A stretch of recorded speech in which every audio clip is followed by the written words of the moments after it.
And this is a time certain race. 98 is Sedgwick on the inside, and he's got Jimmy Lieber in that red, white and blue car right alongside him. Watch out for Gus Burton in the 20. The yellow car sitting in behind Jimmy Lieber. He is very quick at the start now. Did anybody change lanes there? I'm not sure about that. That might have been a bit iffy. Right round the outside for the 88. The pink car coming through. That's Michael Cooper as he comes around with the pink front on that car. He started in 6th position as they go under the Rolex Waterover Bridge for the first time, heading down towards the Serpentine run through 3, 4, 5, 6 and then 7, which tightens up into 8, and everybody's got through. Coming through into 3rd, that is the number 78 of Ryan Yardley. Yeah. So decent start from everybody. I'm just checking as they go through the timing points to make sure we have got everybody across the line, and I believe we have, and through the first couple of sectors. Now heading into this long run under the Red Bull part of the circuit, down towards the heavy braking area at 11, that's the Heineken area. Now, the start is under review. That's standard operating practice from race control in Porsche Carrera Cup North America. Did you see anything, Shay? Normally it's people breaking ranks before the line. Yeah, I couldn't pick out anyone in particular who moved out of the column before the start-finish line. They were 4 wide going into turn 1 back in the midfield, and I really am impressed that everyone made it through cleanly. Alex Sedgwick has been penalised for changing lanes. That is going to be, I presume that's going to be a drive-through. That would be a drive-through. That is the standard penalty for that transgression. I didn't see him change lanes before the line, but race control has more camera angles than we do, and they know better. The number 20 of Gus Burton, who's been quick all week. Was he making the apex? I don't know. I don't have to make those judgments. Did he go off the track? Also, I don't know. I don't have to make those judgments. But it looked like the two front Yokohama tyres just caught each other, and for a moment the steering probably pulled out of Gus Burton's hands, so they'll be taking a look at that in race control. At the front of the field then, the red and white number 98. I'm giggling because Jimmy Lieber is flirting with track limits all the way through the entrance to turn 6 and 7. Yellow car chasing the red car of Michael McCann, the number 8, and that is for 8th and 9th position. Down the inside at the final complex of corners. That is a position gained there. Lovely move by Sabra Cook. Yeah, great pass executed on Yves Baltas as they went into that final corner at the end of the back straight. That was a very clean move by Sabra. She pulled out nice and early, showed the intent, and Yves ultimately, when he went to turn into the apex, there was already a Porsche there. Would put Alex Sedgwick down to 10th position, so still scoring some points. Yves Baltas coming back on Sabra Cook, and again, very clean and well executed pass before they got into turn 10. It was a nice move. They're having a really good scrap, these two. They seem to be very well matched. Oh, there's been a coming together. Scott Blind is in there.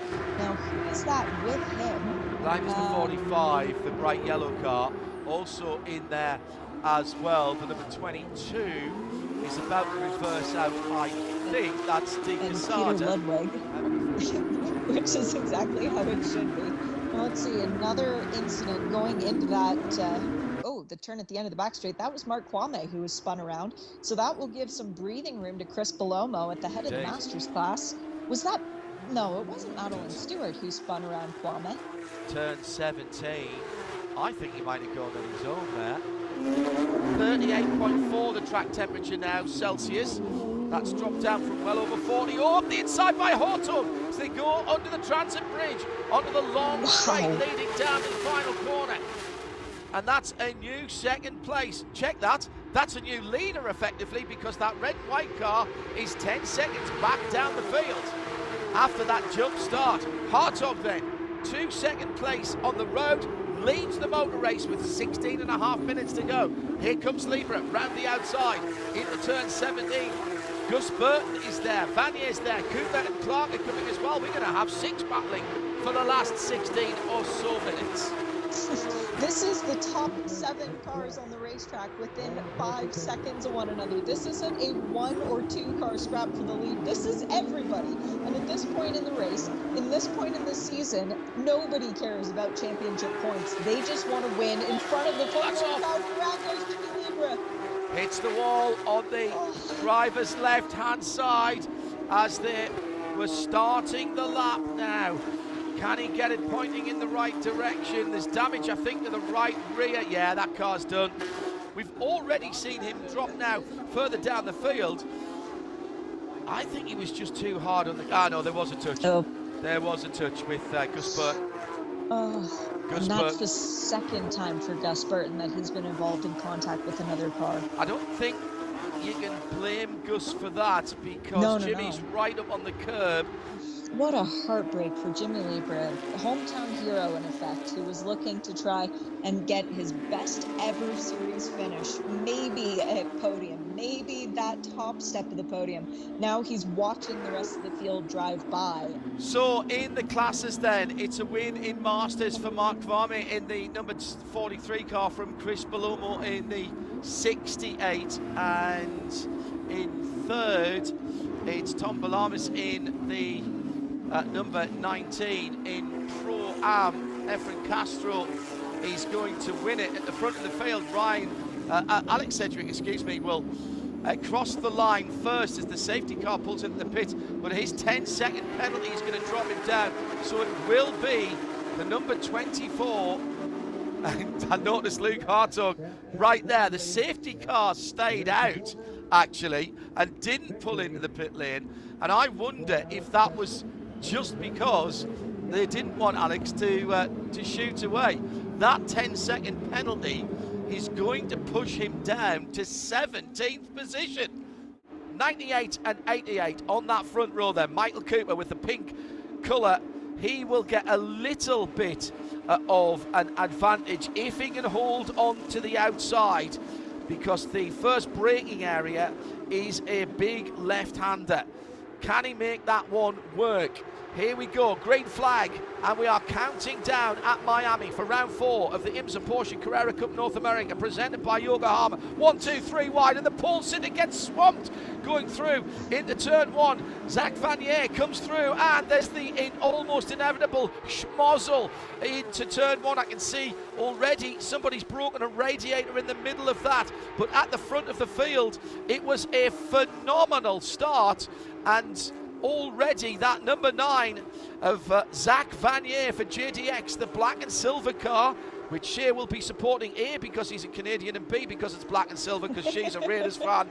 And they are leading through the marina area at the turns 6, 7 and 8, now onto the fast run down the first of these long straights. This is a slightly curving straight, but it's flat out for the Porsche, side by side onto the back straight, and everybody is slowing down because we have got yellows, and it is a full course yellow. Let's pick the bones out of this year and find out who it is. Well, that was the Wallace car, the number 23, so that one is out, but there's a whole bunch of cars. We might have to come through the pit lane here.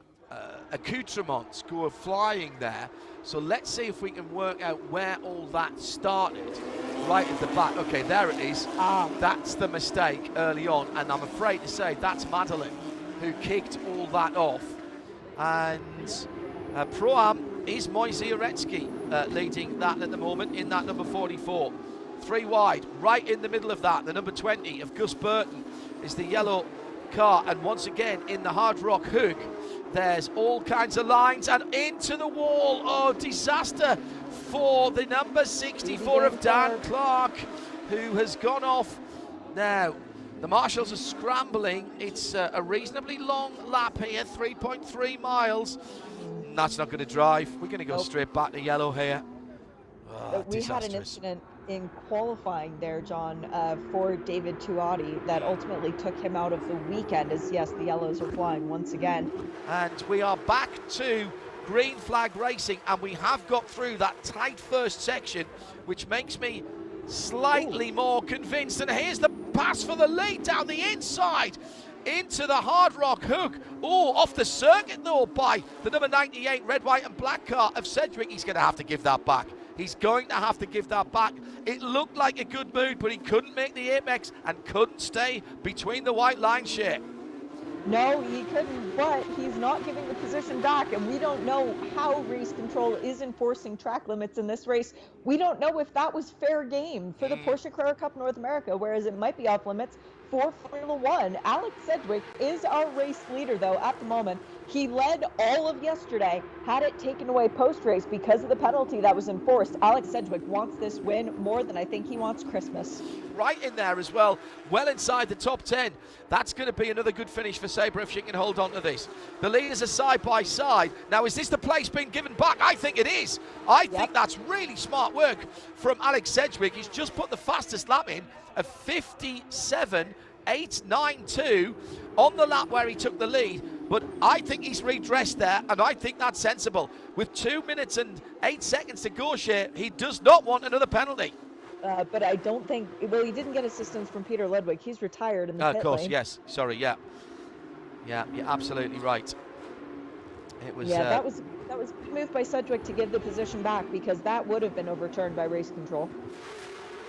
Vanier leading from Sedgwick. Got the lead back after Sedgwick took that lead by going off the circuit. Sedgwick is in behind him. You can't see him right now. He's tucked right up underneath that reverse swan neck wing. Goes to the right, dives to the left. Oh, second move there by Vanier. Now moving in the braking area. Was he blocking there? This is US race control, remember. That might be being looked at there. He'll get a warning as they go on to... Oh, there's a checkered flag. It's the checkered flag. My apologies. I was expecting to see a white flag there. So it is Vanier who's held on. Vanier from Sedgwick, 0.2 of a second. Then Yardley will be the third step on the box. So behind the top three, Gus Burton gets a fourth position and continues his championship challenge ahead of Michael Cooper in fifth, Elias de la Torres in sixth, Luke Hartog, yesterday's winner, in seventh for now, but with two of the cars ahead of him being investigated post-race for potential track limits. Yves Baltas in eighth, Jimmy Libra recovering after the disappointment of yesterday when he ended up in the wall in ninth, and Sabre Cook in 10th position. Behind them, look at the green numbers for Moise Aretsky winning in Pro-Am ahead of Kenton King and Efren Casco, with Marco Cerrone and Jeff Mosing in fourth and fifth. Mark Varmey fighting his way through to win in the yellow category. That is the Masters class, ahead of Scott Blind and John Gertz, who didn't get a start yesterday. He'll be on the podium in the Masters ahead of Paul Sitter, Matt Holcomb.